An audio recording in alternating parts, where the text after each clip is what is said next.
After a 6-year absence, Vampire Weekend are back with a new album, a new unofficial member, and in many ways, a new sound. Was Father of the Bride worth the wait? My review is coming up next on Track by Track. Hey everybody, my name's Kyle, and this is Track by Track, music reviews, news, and commentary. Thanks for tuning in today, and if this is your first time here, please take a second to click subscribe so that you don't miss future reviews and more.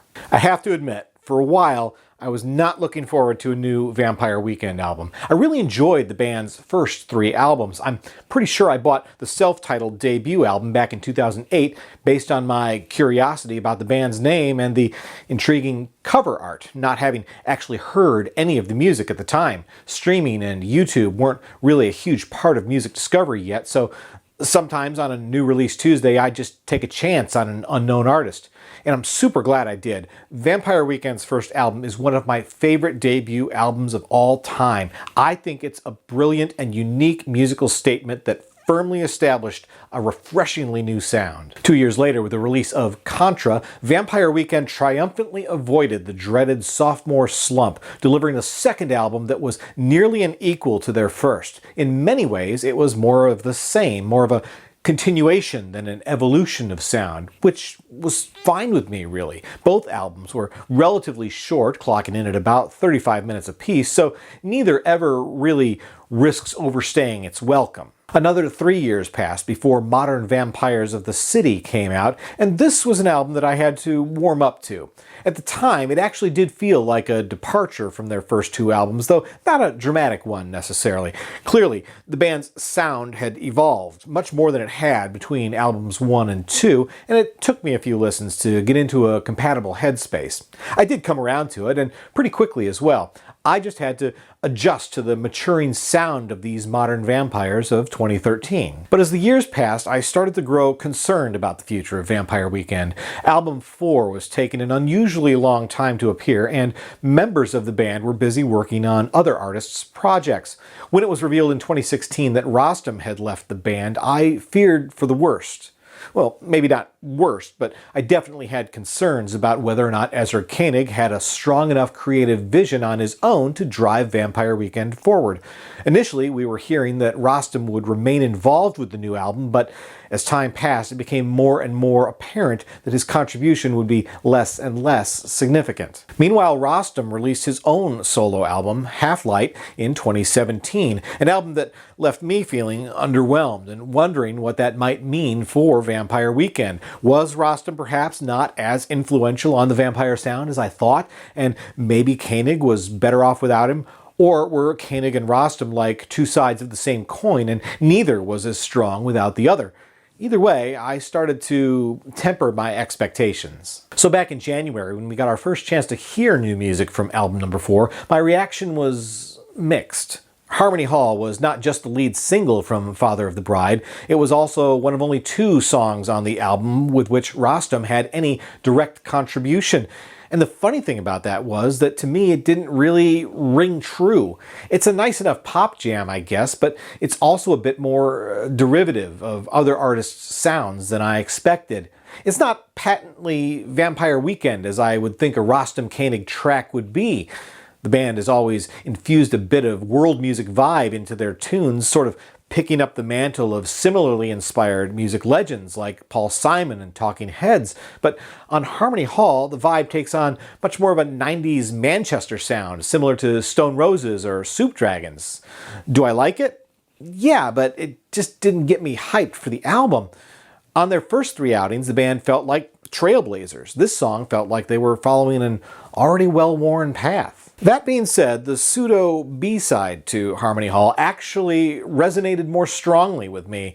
At just 1:38 minutes, 2021 is the shortest track in the entire Vampire discography, and in a way, it even feels more like an interlude on the album than a full-blown song. Still, there's a much stronger familiarity here. This feels more like Vampire Weekend to me, even though it's more of a mellow tone poem with sparse instrumentation and a vocal sample from an unrecognizable Jenny Lewis. The rhythm is simple yet exotic, and the double-tracked guitar line feels magical and otherworldly. It's far from the kind of banger that Harmony Hall strives to be, and definitely more of an album track than a single. But I think the song has more of that recognizable Vampire Weekend aesthetic than the lead single, and it gave me hope for what was to come. And according to Ezra Koenig, what was to come was in fact a double album, 18 tracks in total, 50% more music than their previous release. But to be fair, with a runtime of just under an hour and nearly half the tracks clocking in at under 3 minutes, double album is a bit of a stretch. Still, after such an extended wait for new music, I think fans would definitely welcome anything extra. Now finally, after 6 advanced track releases over the past few months, the full Father of the Bride album is here, just a week and a half shy of the 6-year anniversary of Modern Vampires. And I have to say, this album is not what I expected, and I kind of feel bad about that. Bad because maybe I should have had a little bit more faith in Ezra Koenig. I spent the past few years lowering my expectations for this album, and Harmony Hall felt like a validation of that. If the whole album had followed in that song's pattern, it would have been the uninspired alt-pop exercise I feared it would be. Thankfully, it's not. A moment ago I talked about how there was a palpable evolution between Contra and Modern Vampires of the City. That growth was nothing compared to what 6 years of maturity has done for Father of the Bride. Vampire Weekend is now a long way from the Ivy League frat party sound of their 2008 debut. There's more of a world weariness to their world music-inspired tunes this time out, and that lends the whole thing a strong sense of sincerity and authenticity. Now that doesn't necessarily mean I think that it all works. Across the 18 tracks on this album, there's definitely some meandering and a few ideas that don't feel fully baked. So let's go ahead and start breaking it down, starting with the surprising opening track. Hold You Now is a delicate acoustic guitar song with echoes of Blackbird by the Beatles and a little bit of a country flair thanks to the steel guitar accents. The song is also a duet with Danielle Haim, best known as part of the indie sister act, Haim. Throw in a few false endings and some sharp edits, and all of this adds up to a pretty compelling song. But it's not what you'd expect for an album opener. It's more of a prelude. And on that level, I actually think it works well as the lead-in to Harmony Hall on track 2. I've already said my piece on that track, so let me just add that while I think that it's not the best or most original thing that Vampire Weekend has done, I do think that it functions well here as a sort of chapter 1 for Father of the Bride, albeit at track 2. It also segs well into Bambino on track 3. This bouncy pop rocker has a distinctively 80s vibe to it that's reminiscent of some of the music produced by ELO's Jeff Lynne, like Traveling Wilburys or George Harrison's hit album Cloud 9 from 1987. Mix that feeling with the signature Vampire Weekend sound, and suddenly there's no way you're not tapping your foot along with the beat.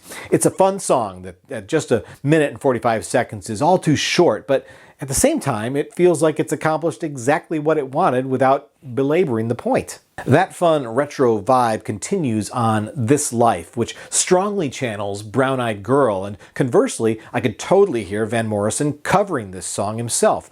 Consider that a compliment, I guess. And with the return of Danielle Haim on backing vocals here, this track is also strongly reminiscent of the music Pete Yorn recorded as a duo with Scarlett Johansson.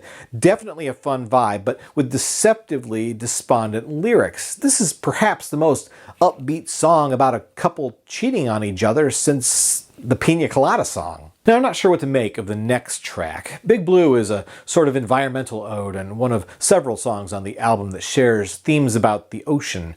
It's another one of the shorter tracks on the album with a runtime of 1 minute and 48 seconds, but unlike the similarly brief Bambino, Big Blue doesn't seem to have as much to say to even fill out that much time. Hence, the same verse is repeated 4 times. There's some evolution in the music, I guess, but not enough to feel like it justifies its length. however brief. Next on track 6, How Long finds Ezra Koenig delivering some of the wittiest lyrics of any Vampire Weekend song. All of the energetic wordplay is backed up by some really interesting instrumentation and production. I like a lot of the odd little sounds and flourishes that pop up throughout the track, and the staccato strings on the third verse are particularly effective. The song has a bit of a St. Vincent flair to it, and maybe even a more poppy version of Where Is My Mind by the Pixies. It's a fun track and an album highlight for me. Now, there seems to be some debate about whether this next song is about race or not. Frankly, I think there's an intentional provocativeness to a title like Unbearably White, but that doesn't actually play out in the lyrics themselves. It's more of a storytelling piece than any kind of social statement, and that's totally fine and more in the band's wheelhouse anyway. I'm not looking to Vampire Weekend to be social justice warriors. That being said, the song is also not terribly interesting or memorable. Your mileage may vary, of course, but this was a bit of a yawn for me. Let me repeat that phrase again. Your mileage may vary, because my feelings on this next song may not resonate with everyone, but the situation has now reversed. I think Rich Man features perhaps the finest lyrics in the entire Vampire Weekend discography. This song finds Ezra in his Paul Simon mode, which is of course familiar territory for him. Still, I've never heard him channel Simon as strongly as he does here, and the amazing part is that the song delivers on a level worthy of comparison to that music legend. I could absolutely have heard this song on a Paul Simon album. It's that well written. There's not a lot of melodic variety here, and the production is sparse, but at 2.5 minutes, it still feels concise and complete. Very well done, and clearly an album and career highlight. And speaking of 70s music influences, there's a whole lot more of that going on with the beguiling 9th track on the album. Married in a Gold Rush is a 70s pop country throwback with some great vocal and lyrical interplay between Ezra Koenig and Danielle Haim. The duo seems to be doing their best to channel Kenny Rogers and Dolly Parton in a sort of Islands in the Stream reunion. It's a fun song, but it also cries out for more robust instrumentation. The music feels too laid back. I bet it plays well live, but the energy level is a bit low on the album itself. Crossing the halfway mark on the album, My Mistake finds Vampire Weekend shifting to almost a jazz mode. The song begins as a smoky piano ballad and then later evolves into acoustic guitar. The production is sparse but delicate. I get a little bit of an early Paul McCartney vibe here too, which was unexpected. Still, there's some fine storytelling happening here and yet another example of Koenig's maturity as a songwriter. But I'm inclined to use the F word to describe this song. It's filler.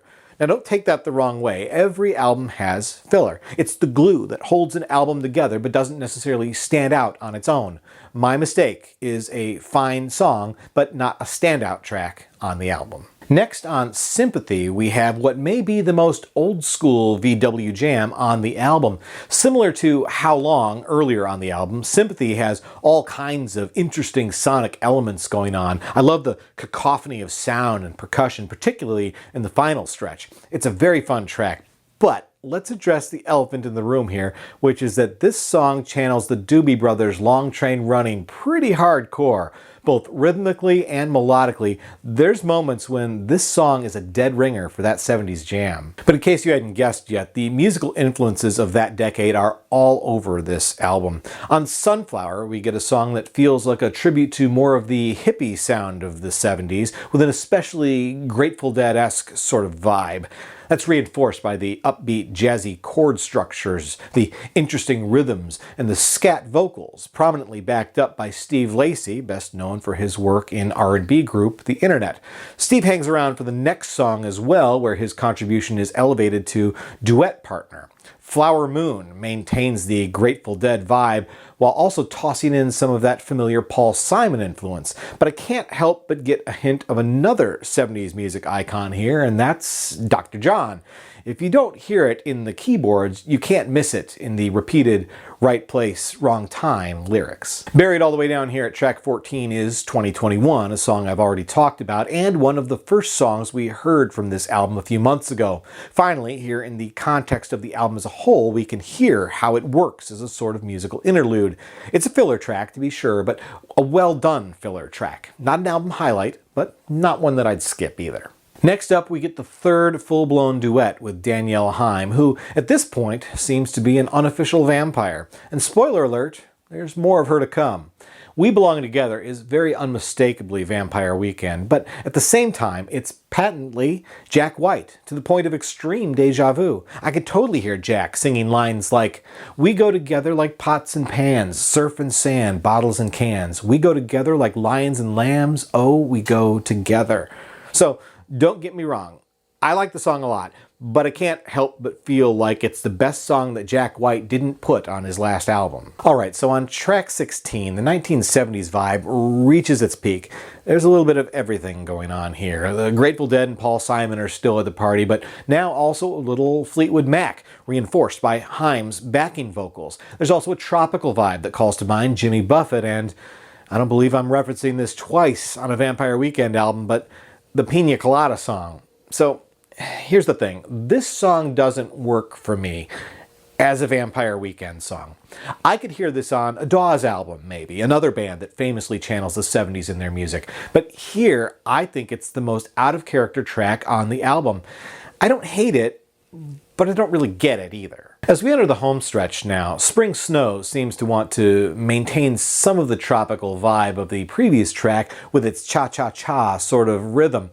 I like the spirited piano work here, but there's no real hook to it, musically or lyrically, and as a result, this ends up being probably the most forgettable song on the album. Finally, we get the album closer, Jerusalem, New York, Berlin, an ode to a breakup that works well as a sort of bookend to Hold You Now from the beginning of the album, with Danielle Haim again on backing vocals. The song is anchored around a sparse piano arrangement with an underlying deep bass line that teases like the beat may drop at any time, but it never does. It's a contemplative and ultimately abrupt ending to the album. Okay, wow, I feel like I need to catch my breath after that. I'm not sure if I've ever done a track-by-track breakdown review of an album with this many songs. But, as I said earlier, they're short songs, and the whole album runs less than an hour. Still, a lot to talk about here. And you know, a lot of people are talking about this album. People are excited about the return of Vampire Weekend. But I have to say, I'm also seeing a lot of hyperbole being slathered on this album. I've seen it referred to as their masterpiece, and various reviews elevating it to esteemed levels of greatness. Now, I don't want to be a Debbie Downer here, but I do want to be real about things. So first of all, for the most part, I liked this album quite a bit. I had a lot more fun with it than I expected. That doesn't change the fact that I think it's a disjointed effort and that it sounds like Vampire Weekend is still searching for their post-Rostam musical identity. They've unquestionably put forth an Ivy League effort here, and more of it works than doesn't. Even in the so-called weaker moments, there's nothing that even remotely approaches failure. But as an album, I think it definitely lacks cohesion. Now, that's not a requirement necessarily, but it had become a sort of expectation following the first three albums. Speaking of expectations, one of the things I liked best about this band was the fact that nobody else sounded like Vampire Weekend. I expected them to maintain a sound that felt wholly unique to itself. I don't think I can say that about the band with this album. I think you can point to a variety of acts, past and present, that their current sound is reminiscent of, and I find that a little disappointing. Going into album number 4, Vampire Weekend was definitely one of my favorite newer bands. For me, Father of the Bride ranks at the bottom of their short discography. But whatever, I don't know, fall from grace has occurred here is certainly not that steep of a decline. Few acts can sustain the highest levels of greatness, album after album after album. This is not a great album, but it's still pretty good. And I have a feeling that it'll grow on me. So it may even crack my best of the year list, even if it isn't the best of the weekend. So I'm giving Father of the Bride by Vampire Weekend an X rating of 7 out of 10. It's a welcome, if uneven, return from an evolving band that found a way to make even an identity crisis album fun to listen to. Once again, my name's Kyle, and this has been Track by Track. If you like this video, please be sure to give it a thumbs up. Plus, check out some of these other videos below that I think you might also enjoy. And of course, be sure to click subscribe, because true music fans always want new releases the day they come out. Thanks for watching, and I'll see you next time.